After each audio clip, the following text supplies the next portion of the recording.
Hello, you are tuning into the Other Football on WNYU.org. Unfortunately, Rohtas, our main man that's holding us down every single week, is stuck in traffic right now coming from DC. The Northeast isn't looking good right now, a lot of heavy snow. But in his stead, we have Sriram Satish, a lifelong Liverpool fan, or at least as lifelong as you can be. It's been lifelong. It's been lifelong, okay. So, I mean, that's your deal. You've been on the show before. I have. We're happy to have you on today. As always, I'm Justin Block, carrying a slight cough. Yeah, the cold's going around right now. It's terrible.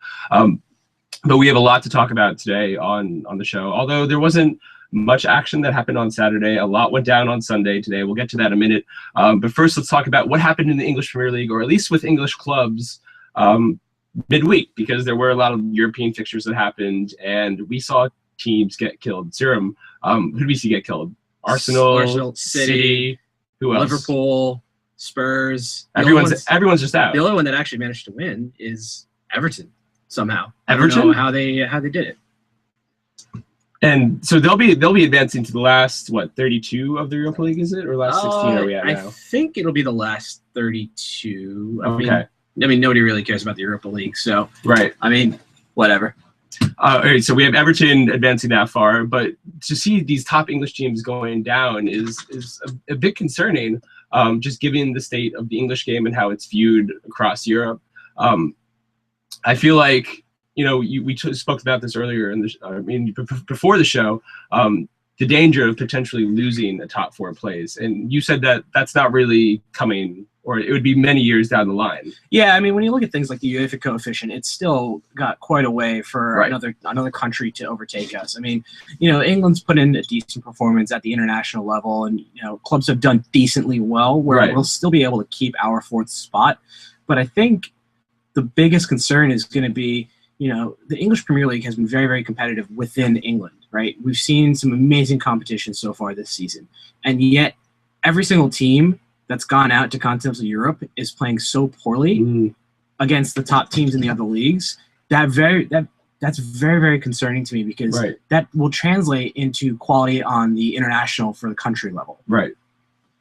So I mean, so not only that, it's disappointing to see English players, like you mentioned, struggle across the continent, but it's not good to see your English champions, Manchester City, just get destroyed against Barcelona at home. And have a player sent off. Yeah, and have a player sent off. And then not only that, you have last year's second place team, Liverpool, just not get off the bus, not show up in Istanbul, and now they're out against Besiktas. So it's concerning and disappointing to see all these English teams doing badly, especially when I feel like the only success we've had in England, or at least English teams have had in the Champions League these past few years, are when I guess Chelsea go out and win the Champions League a few years ago, and that's kind of been it, right? As far as Champions League successes since then. Yeah, that's really been it. I mean, nobody's really progressed that far from England. I mean, besides that, it's been mainly Spanish teams, and of course, and Bayern Munich. Yeah, I mean, it is disappointing. It's concerning, but I mean, we'll have to see what happens in the next couple of seasons if English teams can pick it up. Right. All right. So on a more encouraging note, there were some shaking up in the top six of England this weekend. Yes, there were. We still see Chelsea holding strong with Manchester City. Agreed. So that's really there wasn't much movement at the top, but within the top three throughout, we did see some shuffling, and Liverpool's 2-1 win over Manchester City today at Anfield really sent shockwaves around the rest of the Premiership. Now we've seen Liverpool overtake Southampton for 5th place. Last week they overtook Tottenham Hotspur. So, and I don't really feel like Southampton or Hotspur are going to get back ahead of Liverpool. No, I don't see that happening. I mean, when you look at the Southampton team, fair play to them. They had an amazing first half of the season, but there's just no way that they're going to last the season. I mean, the quality of the players they have are doing, they're doing decently well, but they just don't have that kind of quality that will last them through the entire season. And so now that Liverpool's jumped past them as well, I don't see them coming back up into the top 5. Right, and we've seen Southampton kind of make some strange choices these past month too. I know they haven't been winning. Ronald Koeman actually went with a back 3 again to and it lasted the weekend and last week too, right, in the FA Cup. And the back 3 yesterday only lasted 25 minutes. Really, and so they switched it up. They switched it up and went to a back four. So it lasted. I mean, fair play to West Brom. Right? That was Berahino's goal. That was amazing in the first minute. And ever since Tony Pulis, he's managing West Brom now, correct? Yeah, I believe so. Yeah, ever since he came back in, I mean, I think they've kept 5 clean sheets in the seven I mean, when you bring in they're organized. Team, you have an organized defense, and then when you have a player like Berahino's caliber on the team, you're going to get some of those kind of amazing goals that he had. I mean, yesterday. That was a stunner. The one concern that West Brom going to have is going to be keeping Berahino over the summer, and I don't see that happening. No, I mean, I feel like he's already said before, like, I'm already looking towards the next challenge at the summer. Yep. He views himself as a player that belongs playing for a top 7, top 6, even top 4 quality team. So we'll probably see him off for like 15, 20 million in the summer if West Brom get their way. English premium. It's crazy that Berahino is actually English, because when I first heard about Berahino, I was like, oh, who is this no-name Brazilian product coming up with West Brom? And then you Google him and you're like, oh my God, he's English and he's doing well, and he doesn't have an English name. He's probably going to be one of my favorite English players if he takes off at the international level now. Yeah, I think he's just because of the name, man. Like, would it be so cool to see Berahino number 10 on an England shirt? I'd rather see Coutinho, but that's just me. All right, so now that Liverpool have beaten Manchester City, let's talk about that game a little bit more in depth. At the off, I thought the lineups were interesting. Liverpool were coming into the game, traveling from Istanbul on Thursday. So I guess they got back on Friday, and then all of a sudden you have one day to really prepare for this match. So they were in difficult straits. Manchester City, although they did, kind of get their asses handed to them midweek against Barcelona, they had been doing well in the league. They won their past 2 matches, I think by a combined score of 9-1. Yeah, it was Newcastle last week where they won 5-0. Yeah, and I mean, granted, Manchester City didn't beat great teams these past 2 wins, but I still felt like they were getting their swagger back. Last week, I felt that they had Sergio Aguero back. They were getting healthier. Yaya Toure was back. They had reinforcements. I felt like this was a team that could maybe put some serious pressure on Chelsea at the off. It doesn't feel that way anymore, especially given this result. Sriram, what did you see from Manchester City in particular before we get into Liverpool that could tell you more about where they're going to finish the season? I think it's pretty clear that they're going to finish second. I mean, when you look at their performance midweek against Barcelona and when you look at their performance against Liverpool, they line up the same way. They line up in a standard 4-4-2 formation. Right. And the problem with that, when you line up in that 4-4-2, is when you have a team like Liverpool who is playing 5 in the middle. Right, we're doing that 3-2, I think it's basically like it's basically a 3-5-1 or whatever, 3-4-3, whatever you want to call it. But we're gonna have 3 central midfielders and 2 wing backs. Exactly, and so the problem with the 4-4-2 formation that Manchester City was playing was you had your 2 central midfielders that were kind of drifting apart. Right, and it left a lot of space for Liverpool to exploit in that middle. And you had players like Yaya Toure who. He is a great player. He has his moments of magic, but he's not tracking back that well. No. He doesn't have the pace to track back against players like Coutinho, against Sterling. Once they get that ball in that middle part of the pitch, you're going to have the other players, the other forwards for Liverpool, dragging your defenders away, opening up those channels to go forward. I think we saw that excellently today. Coutinho, Raheem Sterling, Adam Lallana really all combined well in this sort of amoeba front 3. Dragging Vincent Kompany and Minogo, they were all over the place. I felt that the City back 4, they had the center backs dragging throughout. Like you said, Yaya Toure is not really tracking back as much as we've seen anymore. I feel like this is a different Yaya Toure than the sort of box-to-box beast we saw last year. Yes, absolutely. Fernandinho wasn't really able to account for Toure shuttling back, and Fernandinho is kind of left off on an island here. Yep. He got turned around on the Henderson goal, and we can talk a little bit about that now. We saw Liverpool break forward really well between Coutinho and Sterling, opening up a channel for Henderson to sort of work into as we've seen him do more and more coming forward. I feel like since Steven Gerrard's been injured, Henderson's been a little bit more liberated, I feel like, with his runs into the box and how aggressive he is going forward. Yeah, I think the problem before when we had a Henderson-Gerrard pairing is Henderson would get pinned back in a more defensive role. Right. And that was a big issue because that really either that or he got shunted out to a wide position. Right. And when you put him either in that defensive mid role or in a wide position, you really are not getting the best out of the player. And I think what was really good is in that Henderson goal today, we saw a couple of things happening. We first saw Fernandinho left Company out to dry on that. He was a terrible back pass, and Company messed up the clearance, and Coutinho took advantage of it. And then what we saw was Henderson coming from the middle out wide, which dragged a couple of defenders out with him, right? Which gave Sterling the space in the center of the pitch to drive a little bit forward, and then he put that pass out to Henderson wide. Then you saw Sterling continue his run, you saw Coutinho continuing, and then Henderson cut back to the middle and had that amazing shot into the goal. And so these guys are all working together, and Henderson really feels liberated now. It looks like he does. He's that box-to-box kind of guy now. And he's the captain now too, so he's really taking on that onus. I mean, it feels like, obviously comparing him to Stevie G is like the worst thing that we can do to the kid, but he's really, embellishing the captain's armband, I think, and that's driving him forward. Obviously, Steven not being there physically helps Henderson get forward. But I love what you mentioned about Henderson really working off of Coutinho and Sterling to drag defenders around and open up spaces. And we saw that again on the second goal. I felt like Coutinho kind of popped out wide and did his own thing. But again, you really can't track where any of these guys are going to end up on the pitch. And that's what makes Liverpool so dangerous going forward and what makes them such a tactically sound team, I feel like. But that's enough about Liverpool for now. I will end on this note. They are undefeated in 11 matches. Yeah, we have now. Not lost in 11 games in the Premier League. Woo! Top of the form guide as well. League. 3 straight wins. We've I think it's 20 out of 24 points in 2015 so far for Liverpool. I mean, Liverpool are coming and they're wreaking mayhem on this top 4. I think one of my friends, Greg Vazone, told me that at the New Year, no team that had ever been, in 8th place has ever made it to the top 4.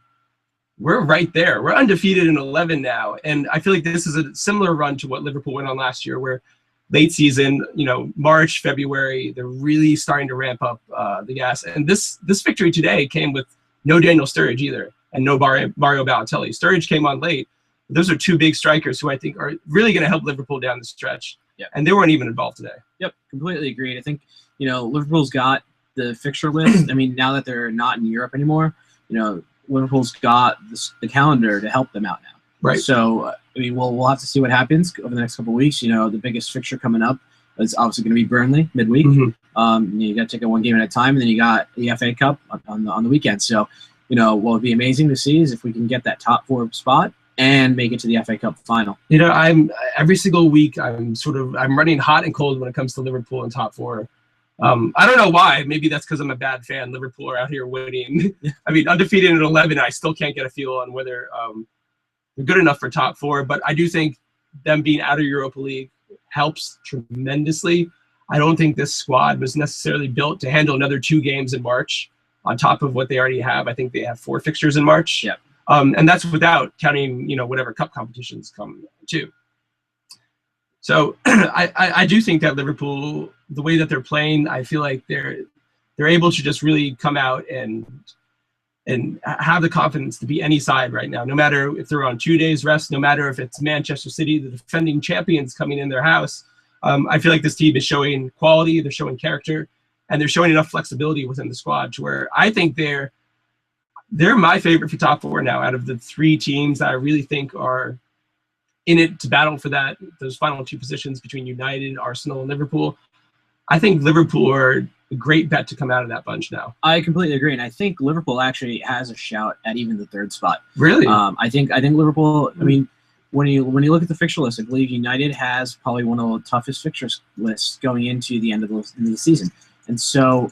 I think it's up there for the taking. What are we, 3 points behind United right now? Who's sitting in 3rd place? Or actually, Arsenal, I believe, is sitting in 3rd right now. Yeah, Arsenal's 3rd on 51 points. Manchester United 4th on 50 points, and Liverpool sneaking up to 5th on 48. Exactly. So if Liverpool can maintain this pace, if Liverpool pick up points against United in that fixture in 2 weeks, that could see Liverpool go above United in the league, and from there. Could be just looking at United behind us for the rest of the season. I mean, that would actually be incredible if we can just say bye United and keep them in the dust. But I think Liverpool, they do have some incredibly big fixtures coming up. They still have to play Arsenal. They still have to play Manchester United. I think how that group of games works out will probably end up being the deciding points for the remainder of the season. Great, and just remember that the Liverpool United fixture is at Anfield. Woo! A huge deciding Oh factor. man, it would be a dream to get out there. Are you going out there? You usually go after a few games a year. I went to the Crystal Palace Liverpool game in the FA Cup. Okay, awesome. A couple weeks ago, and Nice. I am, if we make it to the FA Cup final May 30th, I will be in London for the game. Oh, okay. So you'll be making the trip to Wembley. Yes. I'm so jealous, Sriram. Damn it! I gotta get back out there. Yeah.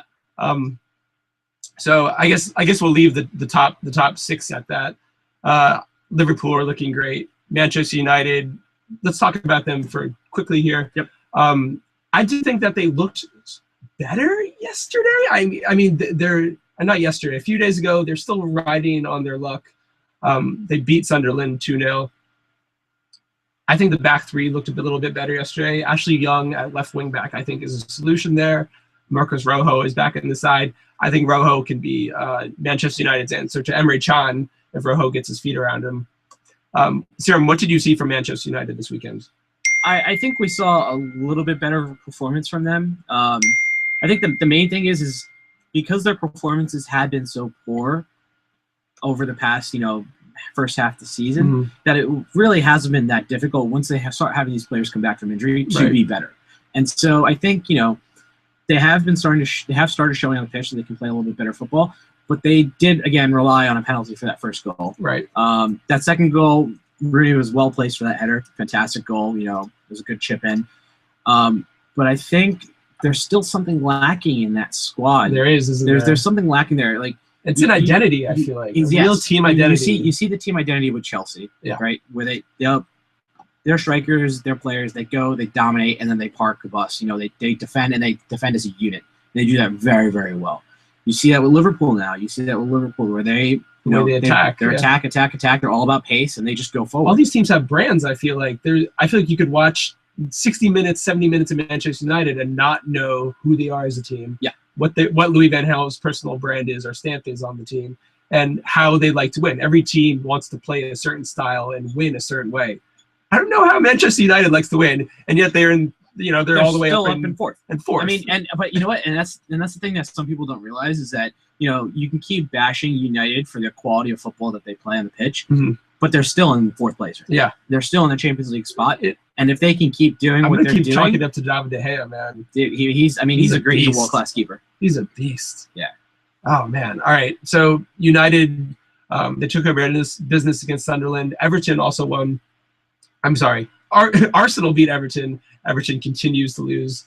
I'm liking what I see out of Arsenal as of late, just because they're scoring at such a high clip. They may not be able to, consistently defend the way that they'll need to make, a title run this season. Obviously not. But I feel like they're scoring at a high enough rate where I feel like they're pretty safe as well. Yeah. I mean, I think there's a couple of areas that Arsenal has for improvement. They definitely need to get in somebody better than Giroud as a striker. I mean, midweek he was horrendous. He was, but he's still a threat in the air, and I feel like Sanchez works well enough off of him to make it work. But I agree, you can't have Olivier Giroud week in and week out starting at your front line if you have title aspirations. And just to caveat that, I mean, he did score the first goal today, so yeah. I mean, he has been scoring. He's not a scrub by any means. Yeah. It's just that you always feel like you can do better than Olivier Giroud. Yes, completely agreed. And then the other area of concern is Per Mertesacker. He had a rough game midweek. He wasn't defending that well. He was dropped to the bench this week. I think, what's his name? Gabriel started in his place. Yeah, they're one of their newer signings. And Gabriel, he made an amazing tackle on Lukaku to prevent a goal-scoring opportunity in the 6-yard box. And I think that shows that, Arsenal has some of the talent there to maintain that strong defense. And so Mertesacker's got to worry now, because if Gabriel can start providing these performances on a week-in, week-out basis, there's going to be a big risk for a spot for him. Maybe he's the solution to Arsenal's center back woes, or at least their defensive back line woes. But here's the thing: do they even need a solution? David Ospina was a fantastic keeper today. I mean, you got to feel for Chesney. The way that he came out to stop that Lukaku chance was, twice on that same play. Yeah. He slapped the ball away and then ran out. That was impressive from Ospina. Very, very impressive. So I think Chesney's got to watch out as well now. Okay, so we definitely have a little bit of a better picture of what the title and top 4 are shaping out to be. feels like at this point, maybe next week, depending on what happens, we'll crown Chelsea champions on the show. It's disappointing to see City not be able to really put them under pressure. They had a chance at the weekend just because Chelsea didn't play. They had the Capital One Cup. They won a trophy today. They had a chance to put City within 2 points. Just a 2-point gap they had. They weren't able to get it done against Liverpool, and now we're seeing everything shake out. For now, let's switch to the bottom of the table. I want to mention one of our favorite segments to do week in and week out. Rohtas isn't here to do with me, which makes me sad. But, Sriram, can you ask me the one question I need to hear asked? Can you? Has Nigel Pearson been sacked yet? Thank you. And no, the answer is he has not been sacked yet. Leicester City are still out here. They're bottom of the table. Do you think there's any hope for him getting up? Or do you think that Nigel Pearson is Leicester City are going down. They're going down for sure. Yeah, I would put money on that for sure.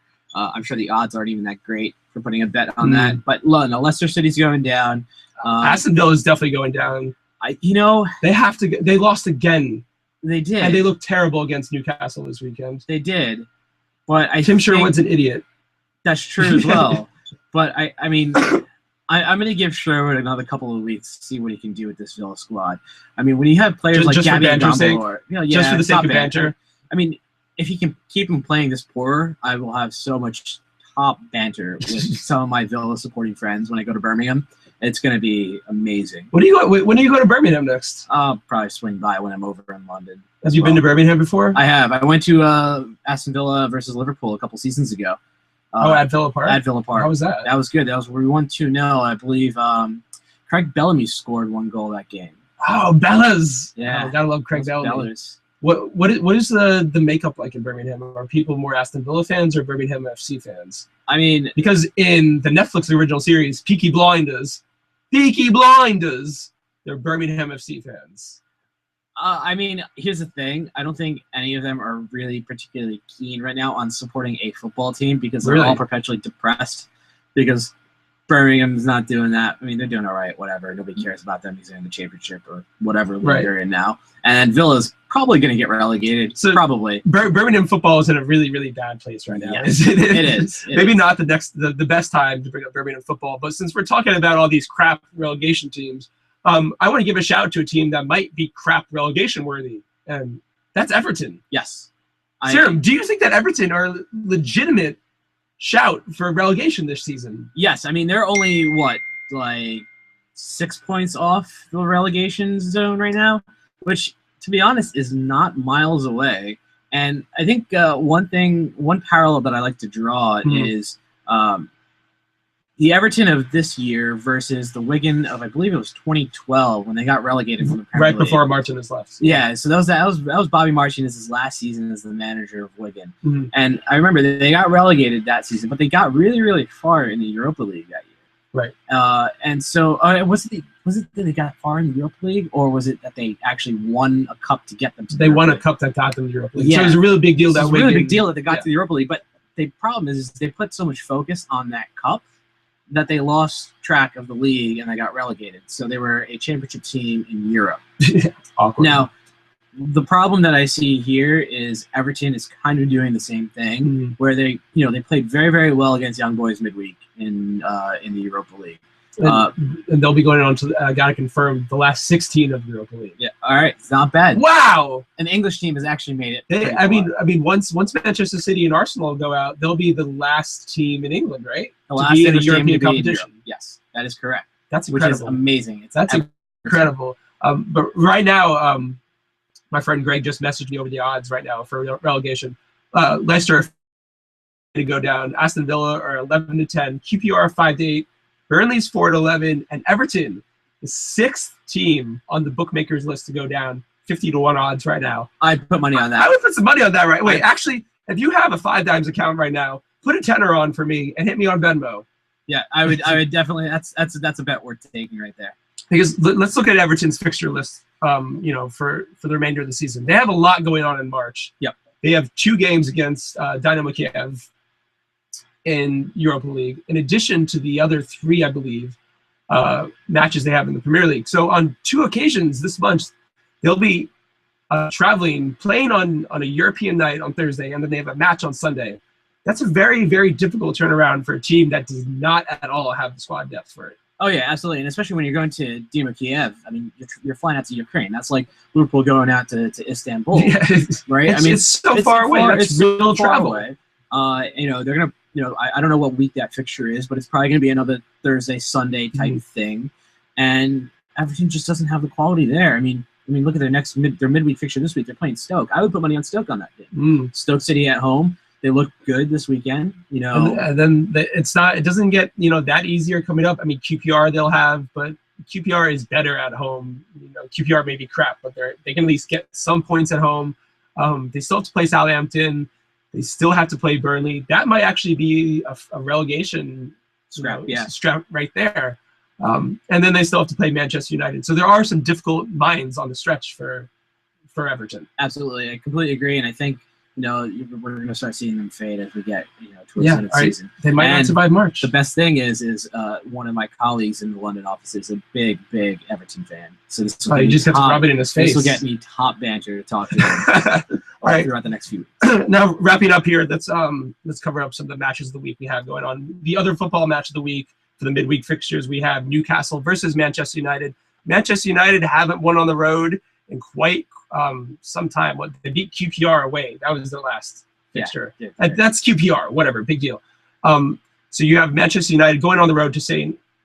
James Park. They might drop points. Yes, I could see them dropping. I can see them definitely dropping points there. And Newcastle, they've won at home. They're still there. It's always tough to play against Newcastle in their own park.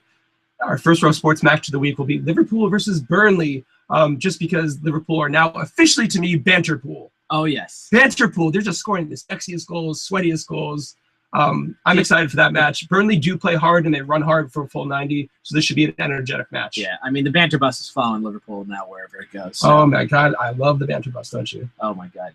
It's better than parking the bus that Jose Mourinho does. Sriram, thank you so much for coming on to the show on such short notice today, coming through the snow to get here to the basement of Weinstein for the other football at WNYU.org. You're always welcome to the show. Thank you once again. Yeah, no problem. The Bantermobile signs out.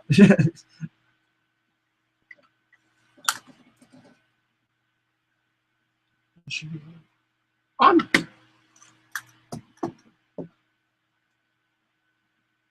All right, we're good.